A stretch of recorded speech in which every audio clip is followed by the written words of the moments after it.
Dans une usine automatisée, tout converge vers l'automate. Il collecte les données du terrain, contrôle les équipements et échange avec la supervision. Mais il fait bien plus que ça. Il relie deux mondes très différents. En dessous, le process. Au-dessus, l'OT.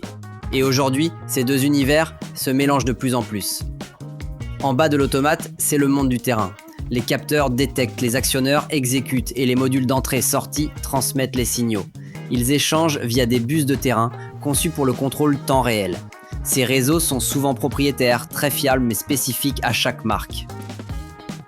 Au-dessus de l'automate, on entre dans le monde OT, celui de la supervision, des IHM, du SCADA. Les échanges sont moins fréquents mais contiennent plus d'informations. On y trouve des protocoles Ethernet comme Modbus TCP ou OPC-UA. Ici, on pilote, on trace, on analyse, mais on ne contrôle pas en temps réel.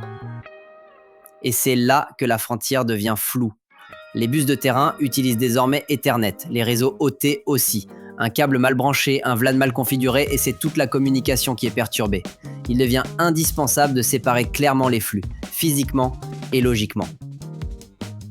L'automate est devenu un véritable hub de communication. Il pilote les équipements, centralise les alarmes, stocke des historiques et transmet les données vers le MES ou l'ERP. Il jongle entre plusieurs protocoles, plusieurs réseaux. C'est lui qui garantit la cohérence des échanges dans l'usine numérique. Dès la conception, il faut penser architecture réseau.